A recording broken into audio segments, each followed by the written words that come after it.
So I'm looking at the comments as we're getting started, and I see that Sean has posted squee. It's Paco time. Is squee an actual word? I never heard of it, and that sounds like a lot of fun.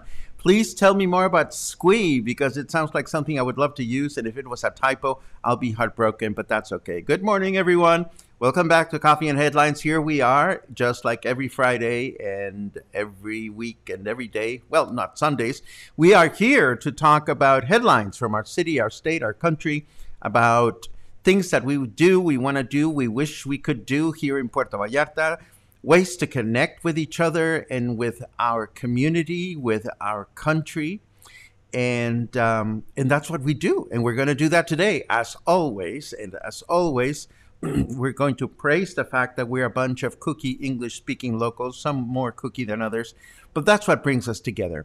English-speaking locals trying to connect with a country, a culture, a city, a bunch of people, restaurants, and all kinds of other things. And it is Friday, November 5th. It is a great thing that the week is over. And we can start thinking about doing all kinds of fun things like going to the movies and things like that. But first, as always, if this is your first time here, let us know that you are new by writing the word new in your comments and suggestions. And that way we will write the word new in your comment. What am I talking about? And we will let you know. Oh, well, excuse me. Now I know why I didn't find you yesterday. You're on at 9:30 instead of 8:30 a.m. PST USA. Well, excuse my MOI or my moi. Lisa Mexico changes times at a different week than the United States. So, too bad. We mentioned this a couple of times. I'm sorry that you missed us, but here we are. Matthew says, I like squee. Let's make it a thing. I like squee. Like, I'm going to go look it up. Oh, it's not an actual word. It's just a happy noise. I love it. Can I borrow that from you, Sean? Squee. I like it. It's like, what was the name of that Canadian airline that we were having fun with the other day? I don't even remember. Anyhow, if you are new, let us know that you are new by writing the word new in your comments. If you have something fabulous or important that you wish to bring up to the cluster or to yours truly specifically, please add a letter Q like Sean did. And that way I won't miss it. And if I miss it, I'll definitely have a look at it during the afternoon. So what do we have today? Oh, a flaky mayor. We have a gourmet festival. We have news from Zapata. We have, oh God, you need to talk me out of buying a kitchen appliance. And I can't forget the shamelessly selfish Canadian moment that I announced yesterday. See, check it out. You guys are squee. See, it is perfect. I'm going to start using this. I love it. I love it. Anyhow, it's Silly Friday. It's certainly silly for me. Oh, and of course, we're going to talk about Colonia Amapas today. I have a few things to say about Amapas and a lot of praise to say for the Amapas Neighborhood Association. And we'll get to that in a second. But first, let's dive into the news.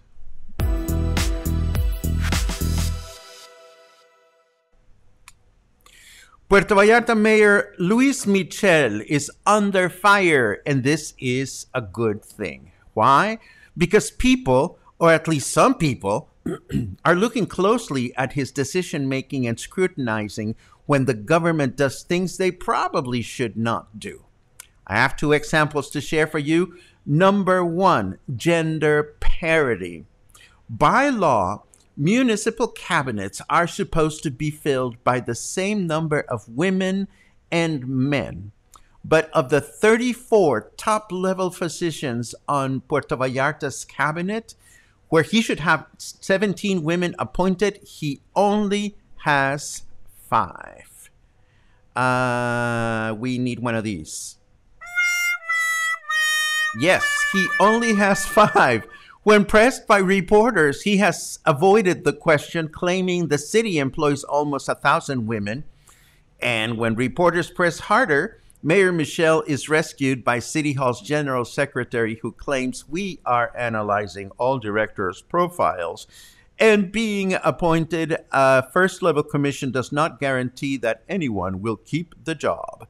Meanwhile, Mayor Michel's 2 adult sons are meddling in all sorts of municipal affairs when they shouldn't.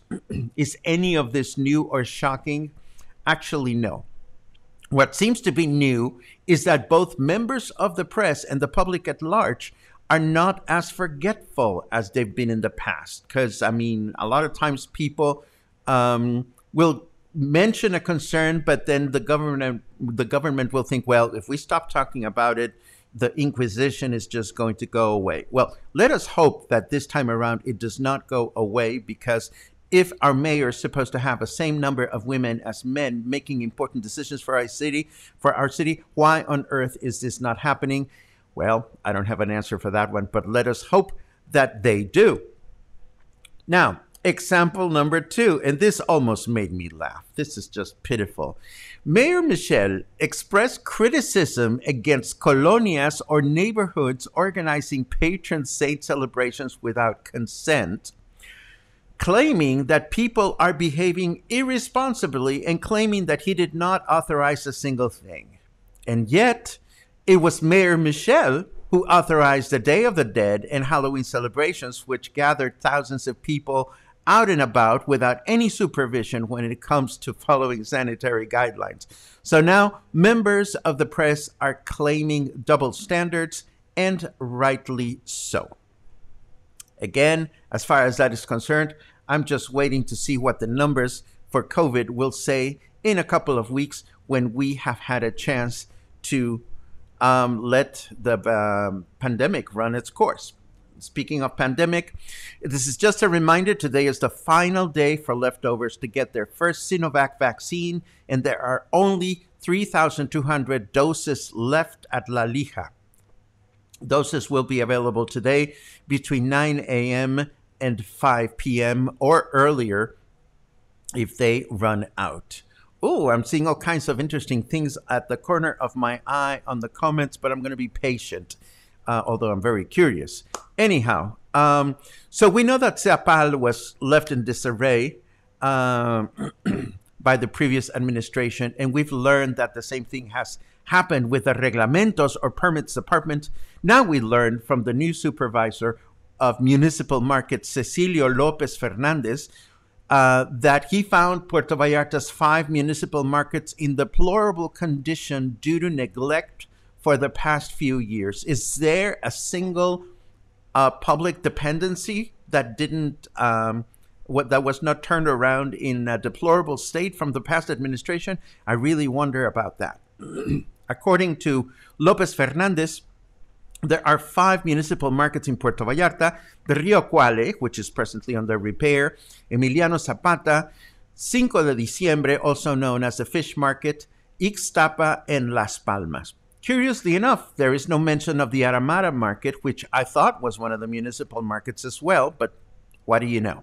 All we can hope for is that this new supervisor is going to be given the necessary resources to maintain and rescue our municipal markets. I have a quick and dirty from Zapata. They posted an announcement that Colonias Lázaro Cárdenas, Cinco de Diciembre, and El Centro were expected to experience water shortage during the night. So if you woke up with no water in those colonias, it is due to some repairs. According to the announcements, things should be back to normal by this time. Last but not least, and this is very important, in his Facebook page, Governor Alfaro announced that the state's health board finally met yesterday morning to analyze the return to classes and the current pandemic situation. According to this statement, this coming Monday will be the day in which the health board will announce their conclusions, inviting folks to stay tuned to this page. Interestingly enough, this morning I heard through the grapevines that a very popular restaurant in town is no longer wearing face masks because they said, well, we're in the green and we miss smiling at our customers. But nowhere has the government said that we are supposed to stop wearing face masks, much less inside of a restaurant. So if you think things are clear and rosy because we are in the green, no, they are not, because number one, our state does not abide by those, by the stoplight. We know that very well. And secondly, being in the green, even if we abided by it, does not mean that everything's fine. It means that we are in the zone that has the least number of concerns. But things like wearing a face mask in public places is still part of the rules of the game. Let us turn over to our weather forecast to see what we can expect this particular weekend. Boom. Now it turns out that meteorologists have no clue what they're talking about. Let's see. It is 28 degrees right now. Feels like 30, but check it out. Humidity is down to 68%. That's the lowest we have seen in quite a few weeks. Our temperature in Fahrenheit degrees is 82 degrees, and our weather forecast for today says it's going to be humid through the day. 31 is our high temperature. 22 is our low temperature. Then tomorrow, Saturday, will be humid and partly cloudy with a high temperature of 31, low temperature of 21.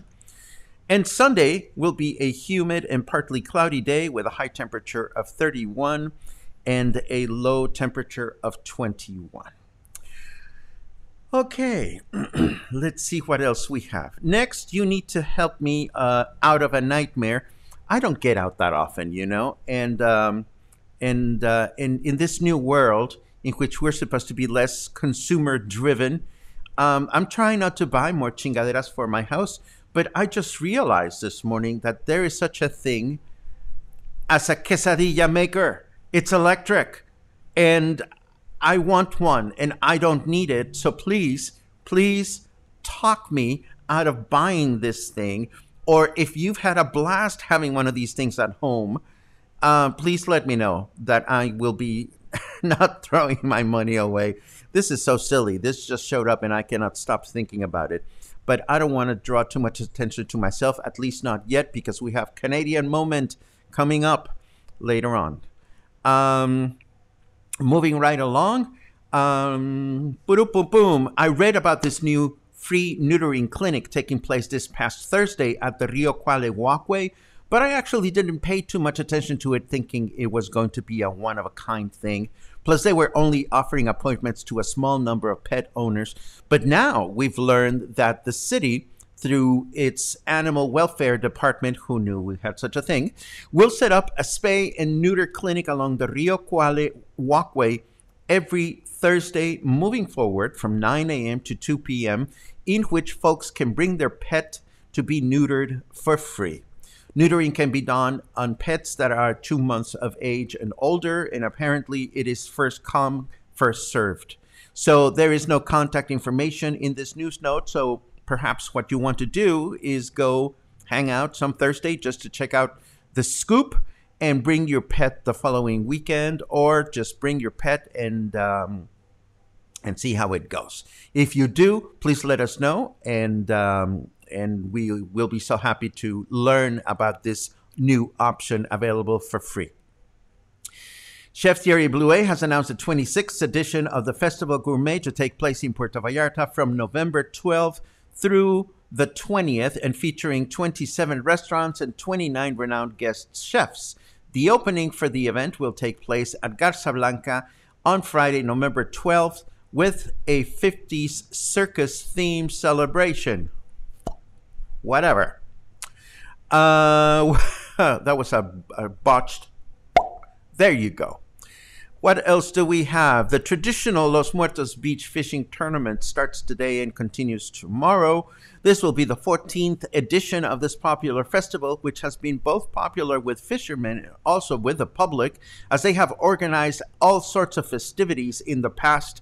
This year, however, there will be no partying, only the fishing tournament taking place. So if you have liked attending this because there's a great party going on at Los Muertos, please know that there will be no parties going on this year. And last but not least, if you were hoping to buy a new car during the upcoming El Buen Fin promotion, change your mind. Given shortages in certain parts, it is very unlikely that car manufacturers such as Ford, Nissan, Volkswagen, and Toyota will have enough inventory of new cars to participate. So maybe get a bicycle instead. Boom, boom. And that is what we have for news today. Let me now get myself in neighborhood profile mode so we can talk about Amapas. Setting up this, setting up that, and I think we are ready to go. Ba-ba-dam. Yes, let us talk about Amapas. Amapas is this cute little neighborhood, multi-purpose, multi-versatile neighborhood located south of Puerto Vallarta. The name comes from a tall, beautiful flowering tree. And Amapas is surrounded at the north end by Emiliano Zapata, and in its northeastern end it is Colonia Alta Vista. And then south of Amapas is, of course, Conchas Chinas. And that's what the Colonia is all about. Now, to understand Amapas, what we're going to do is I'm going to, what is the word? Arbitrarily, that's the word that I'm looking for. I'm going to break it down into 3 sections. And this is, again, just for the sake of explanation. This is not something that is commonly used or anything.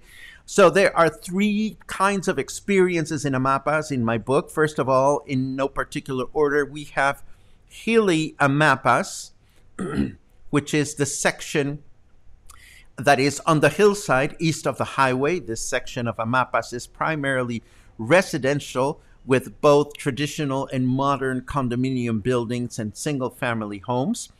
Walking around these roads is fairly similar to the experience we shared when we went walking around Alta Vista. When it comes to the hills, it's up and down and up and down, and also the immediacy of lush vegetation. A difference, however, is that the Amapas side is a much more nicer residential area than, say, Alta Vista. Then there is the urban side of Amapas, or the flat side of Amapas. Once again, there are no descriptors that are commonly used, and I use these just to explain what you can expect to find and where. This northern part of Amapas is right next to Emiliano Zapata, so it is quite similar to Emiliano Zapata in the fact that you are bound to find a number of small restaurants, bars, and shops located in the first level of many small condo buildings, and a number of new ultra-modern, view-blocking, taller than they're supposed to be properties. We walked a section of this when we were headed to the landslide of Santa Barbara Street a few weeks ago. Here, the terrain is much flatter than on the hilly side, but not necessarily easy to maneuver if you are on a wheelchair, as most of the sidewalks are narrow. And finally, there is the bottom end or residential Amapas, where you will find a combo of homes and condominiums, older and newer, and not much else, with notable exceptions next to the beach and the highway. Of course, on the beach side is that stretch of Los Muertos beach that is incredibly popular with the gay community. And on the highway, we find one or two restaurants here and there, including the much mentioned Whiskey Kitchen. And so just as the northern section of Amapas blends seamlessly with Emiliano Zapata, the lower section blends indistinctly with this section of Conchas Chinas here. So it's not like all of a sudden you enter Amapas and you're like, oh my God, we're in Amapas. It feels different. It really doesn't. It's just colonias next to each other. And if we look at this aerial view of the neighborhood, here we see, what would be the hilly section of Amapas is over here, the flatter section of Amapas here, and then there's the residential beach side of Amapas in this general direction and continuing south. And of course, Amapas has this gorgeous beach that I don't ever hear it mentioned as Amapas Beach, although it is the beach that belongs to Amapas. Usually people refer to this beach and beaches pointing south as Conchas Chinas Beach. But this beach down here, which is the first beach after Los Muertos, is beautiful. It's very quiet. There are no services, and it is just a great place to chill. So talking about Amapas, there are some pros to Amapas. First of all, there's a little bit of everything, from stores to bars to restaurants to peace and quiet to there's just a little bit of everything. There's nearby hospitals. There's nearby infrastructure of every kind. It is close to the original English-speaking neighborhood, or one of the original English-speaking neighborhoods. So if you're one of those people that just needs to be surrounded by English-speaking people all the time, then Amapas is probably a good option for you. It is close to the touristy stuff, if that is important to you. And of course, it is close to the gay stuff, if that is important to you as well. And then last but not least, it has that gorgeous beach, which we just mentioned. And whereas this is the good stuff, there are some cons, or couldn't be cons for some people. Number one, proximity comes with a price. It is an expensive neighborhood. It's not inexpensive to live in Amapas. It can be dense at times, and I mean population. There's just a lot of people.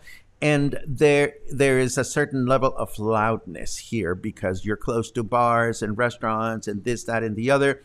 I'm not saying this is a generalized situation, but this can happen. Now, all that said, if I wanted to live in Amapas, I would be thrilled for one reason alone. Amapas has something that no other neighborhood in Puerto Vallarta has, and that is a killer neighborhood association. The Amapas Neighborhood Association, or ANA, is the most visible in Puerto Vallarta. They work very closely with the city, or have worked very closely with the city, to collaborate on infrastructure projects related to everything from security to responsible real estate development. Yes, if you go into the website for ANA, you can find all the scoop about that Santa Barbara landslide and more information that you'd care to know. Why? Because the tenants, the owners of Amapas, are very protective of their turf. Sidewalks along the highway, pavement on the hilly side, even memorable community events such as the annual drag derby that takes place during Gay Pride have a Mapas Neighborhood Association written all over them. There is not a single neighborhood association in Puerto Vallarta that has this kind of a presence, and that should definitely be commended. The Neighborhood Association has both a website, they have a Facebook page, they have a newsletter that they send out to all the members. They organize social events and all kinds of other things are available to folks living in this particular neighborhood. And of course, I will leave you with links to these pages in the show notes if you want to learn more about what Amapas is doing for itself. Next week, we get to talk about El Remance, which is this other little cute neighborhood located next to the Rio Cuale, and also flanked by the Libramientos. So it'll be a fun little more Mexican neighborhood to explore. And again, we will do this a week from today. And this brings us back to this view, which means it's time to take a look at your comments and questions. And then Canadian Moment, which I don't want to continue talking about because you're going to think it's going to be something big and wonderful and amazing and Canadian. And it's something so personal and silly, it's not even funny. But we're going to have a Canadian Moment, whether you like it or not. Of course, you don't have to stick around for it. But now I'm sure some of you are curious. Ni modo, what can I say? Let's see what is going on. Let's see. Michel says, good morning. It is Friday. Sometimes I just say that to remind myself. I hear you, my friend. Some days I just don't know what is going on. But not only is it Friday, it's go to the movies day. So today, The Eternals. That's my date. Yay. Squee! I'm going to love that. I'm just going to love that. I have to use squee on everyone and anything today. Let's see what else we have. Ricky comments on the new 50 peso bills, the new notes. They were released today. I haven't seen one yet, but I look forward to checking them out up close and personal. Are these the ones that are supposed to have the ajolotes in them? I wonder. Let's see what else. Now I know why I didn't find you yesterday, says Lisa Gonzalez. There you go. Let's see. Ooh. More reports about caca sewers in Emiliano Zapata. Well, thank God we're not over there. Yes, we were talking about Swoop Airlines. That's what we were talking about the other day. So squee for Swoop Airlines. Charlotte tells us that it is actually a word, as I love to use it. So one day I looked it up. It's in the dictionary as a cry to express delight or excitement. Squee! Oh, I love it. I love it. Good morning for Conchas squeenas. Oh, Raymond. That's a sign of good health. Squee from the Urban Dictionary, a noise primarily made by an overexcited fangirl. Well, that would be me. Hello? That would totally be me. So I love it. I am so definitely an overexcited fangirl. It's not even funny. Ooh. Let's see what else we have. Another cue. First of all, buenos dias a todos. Secondly, Paco, waiting for the Canadian segment. Is that today? Yes. Yes, that is today. And there's another one here. Can't remember if I've asked this question in the past, but here goes. Do any locals remember a restaurant in Emiliano Zapata called the Tree House? It was a restaurant built around a tree all the way to the second floor. It was owned by two Canadian women. We actually sat on the second floor with the tree branch right under our table. I think it was still there about 1999 to 2000. Where was it located? My answer to that, Paula, is wasn't the Tree House the restaurant that was, located right in front of Isla Rio Cuale? I do remember there was a restaurant there that had a second level and a tree. I think that's the one. I hope that's the one you're referring to. Mayor Michel and Vallartense's shortest political honeymoon ever. I'm not sure yet, Matthew, because, the guy's just getting here. Maybe the guy's just testing the waters and just figuring out how much he can get away with. And what he's running into is an increasingly scrutinous public, community, press. Then maybe this is part of his learning process, and maybe this is a sign for the administration to get their act together and keep their act together. Let us hope that that is the case.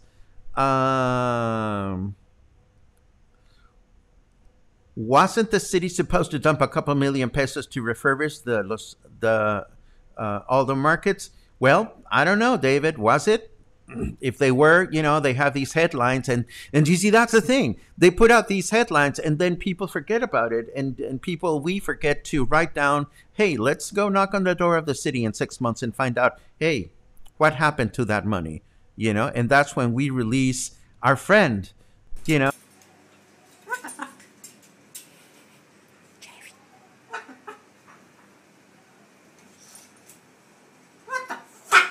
Exactly. What the fuck? So maybe that's what the new mayor has to realize. He's going to be running into an increasing number of what the fucks moving forward. Tony comments something similar. The future of Vallarta doesn't look good. Well, I'm going to wait. Tony, because I'm going to wait. Oh, thank you. Don't fall for another appliance. Don't buy it. I was looking for Catherine's remark because Catherine is one of my common sense indicators in my life. Thank you. If Catherine says, I don't need it, I know I don't need it. I just kind of want it. I don't need it. Yusa Comal. Thank you. Thank you for that slap. Yes, slap me. Slap me. How hard is it to cut a tortilla with a knife? I know, Dave, but every now and then I relapse to consumerism. Although Matthew wants one too. I love it.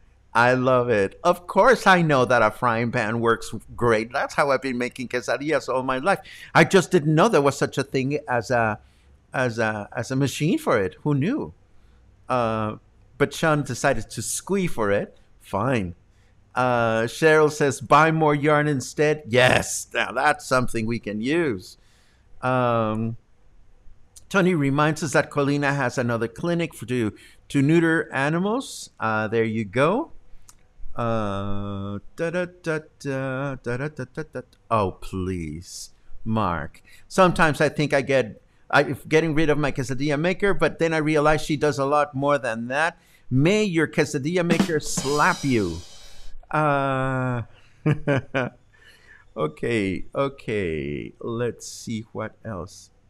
Oh, Raymond. What a sign of good health. I would go to see that fishing tournament just for the halibut. Fine. Get one of those as well. Let's see. Now, don't be making things up, David. There is no such thing as a Mapas Alta Vista, not on the maps. And that's how rumors get started with names for neighborhoods that are not real. Question, can one access a Mapas beach from the road, or do you have to walk around the rocks? You can access it from both places, actually. So you can choose one or the other. One of the walks I've been meaning to do is to do the whole beach from Los Muertos to all the way down to Conchas Chinas, and I'm sure I'll get around to doing this at some point or another.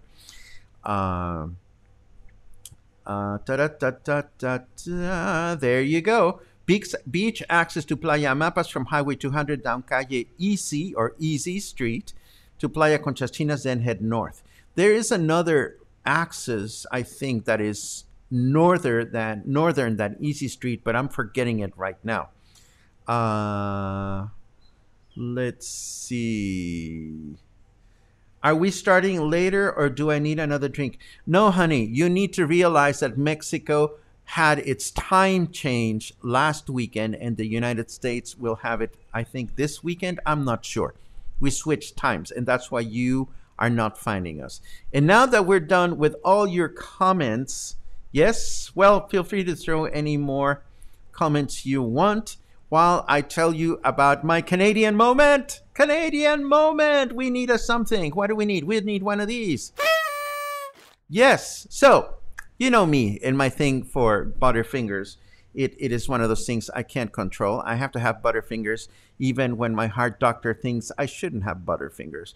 But I love my Butterfingers. And yes, friends give me Butterfingers because we cannot find them here in Mexico. Well, my friendly, loving, wonderful friends from Canada brought me, they said to me, well, you have to meet the Canadian Butterfinger. I'm like, nah, there's no such thing. Well, it turns out that according to these Canadian friends, there is such a thing as Canadian Butterfinger, and I have been introduced to, drum roll, Coffee Crisp From Canada. See, it has a little Canadian seal here. These are not sold in the United States. Préparé avec... oh, fuck it. I can't French this early in the morning. Made in a peanut-free facility. So if you'll indulge me, feel free to leave, because now I'm going to react to my very first ever coffee crisp. And after this, I may end up moving to Canada. I'm not sure what's going to happen, but I love these. These are bite-size, and this is totally selfish because it doesn't affect you in any way, shape, or form. But this has coffee in it. It's made by Nestle. And I wonder why these manufacturers cannot just have all the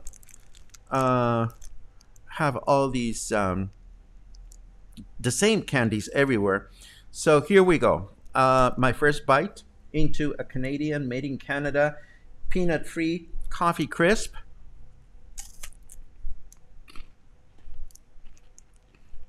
Mmm. Mmm. Oh my God. Definitely not moving to Canada. Definitely not giving up on Butterfingers. But I'm liking this. This is really good. And I'm going to stop, even though I have a little piece, because I want to be able to say goodbye properly. Give me one quick second. There you go. Thank you for indulging me. Such a silly, selfish moment. And now I'm going to gladly move about my day, and hope that you'll move about your day. Tony says, almond joy for me. I love it. Michel, who brought me these wonderful this wonderful gift, says, I think I introduced them as fuck Butterfingers. Try these. Well, yeah, these are delicious. Thank you very much for the gift, dear friend. And yes, you can have them for breakfast with coffee, and you can have them all day long, as far as I'm concerned. And, you know, my heart doctor is going to be furious, but who cares? Have I ever tried Hawkins Cheesies, only made in Canada? Squee! I haven't. So please don't start buying things for me. I mean, I appreciate the gift, but don't feel like you have to buy me things. You don't. Our audience is dwindling, which means I am just rambling. So it's time to go. Is it close to Butterfingers or not? It is close enough. Catherine just sent a hint. I miss coffee crisps. Well, you know, friend, you know, you can always call me. That was that. Thank you very much, you guys, for opening my life to new experiences, such as these delightful Canadian chocolates. Thank you for joining me on this and every broadcast. It is always a pleasure to connect with you and nourish connections amongst ourselves and one another. This is what I enjoy the most. I hope you have a great day, and I hope I will see you again tomorrow. And if not tomorrow, I hope I'll see you again Monday. Again, Monday will probably be an important day, either Monday or Monday afternoon or Tuesday, as the governor is going to give us some indication as to whether there is any change in our health-related guidelines. So we'll keep our eyes open for that very important broadcast. And other than that, have an awesome day, have an awesome weekend, and I'll see you again soon.